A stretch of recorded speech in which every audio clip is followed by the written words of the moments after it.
Another set of students I want to talk to are those ones I called no research outside class. Some students, when they come to class or they come to lecture hall, they listen to everything the lecturer has to say. They take everything like that and they don't do research on their own. I call them, they take it hook, line, sinker. Those kind of students, how do you want to compete with other students outside the world? How do you want to be the best in your field that you've chosen?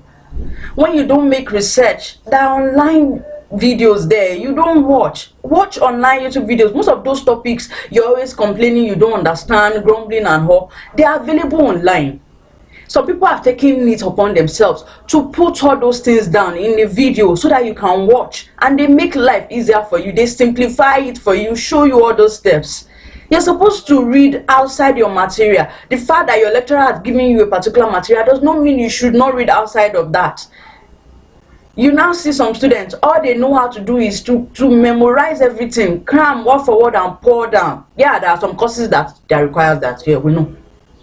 But at the same time, a lot of courses, if you put your mind to it, if you try to understand and you dissect things and you give it your best, you will see that when you write an exam, you perform better.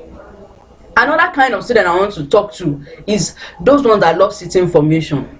They will not read. Or they probably say they want to read, okay, let me read few chapters. I'll read, okay, in a course that has about 10 chapters, I'll read five or 4 chapters. And when I get to class, I'll be at least Tommy will sit here, Modupe will be at my back, and Joke will be here, Sheung will be here, and you think you already positioned yourself. What if you get to the exam hall and the lecturer that is in charge tends to know your students and the kind of people you mix with your clique that you work with, and the person separates you? Or even the lecturer decides to separate everybody, what will you do? You now get to the exam, you now see them shaking and you become nervous. You'll not be able to remember anything because probably out of the 4 chapters you've read, it's only maybe 2 that came out. And you're supposed to answer 5 questions out of 7 questions, and you ended up only answering 2 questions. How do you want to pass? Those are some kind of students. Another kind of students is those ones that don't know their capacity. They don't study their capacity. You know you are the type that you are very slow to assimilate things. You don't assimilate things very fast. You're not supposed to compare yourself with those ones that they can read things in 4 hours, in 3 hours to exam hall, and they will pass.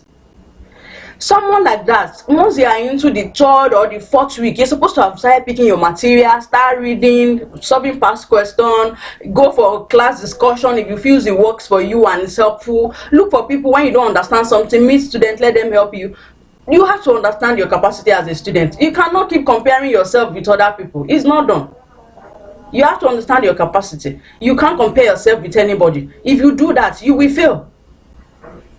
So as a student, I expect you to understand your capacity. And another thing is, some other students too, they especially those ones that love 3 hours, 4 hours, they read 3 hours or 4 hours to exam, and some students are so good at it. They are good at it. They can crash read material no matter the volume in 3, 4 hours or 2 hours to exam, and they will spank. Some are like that, but everybody are not the same. So as much as possible, even those of you that are crash reading and every other thing, you have to consider your state of health.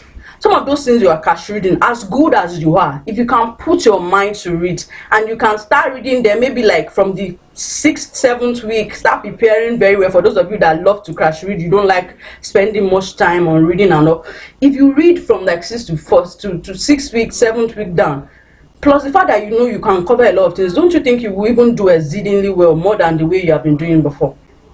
So students, as much as possible, let's stop just blaming our lecturers. We keep blaming lecturer. Our lecturers are these, our lecturers are not, they are that, they are not helpful and all. You need to consider yourself, are you doing the right thing? Students that go late to class.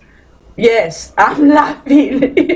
I was once a student and I was a defaulter. I go late to class. I used to say I have my own justification for it though, but it is not right because there are some key things they would have said before I come to class and I will miss. And when I try to look at some of my students' book to compare, some of them will not even write something that I will understand. Some of them will not be able to. They will tell you, well, I did not write it down. Or I just try to understand it in class the way the lecturer said it.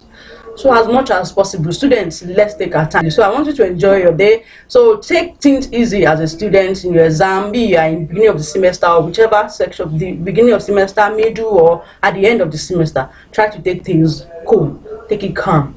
And before you know it, you do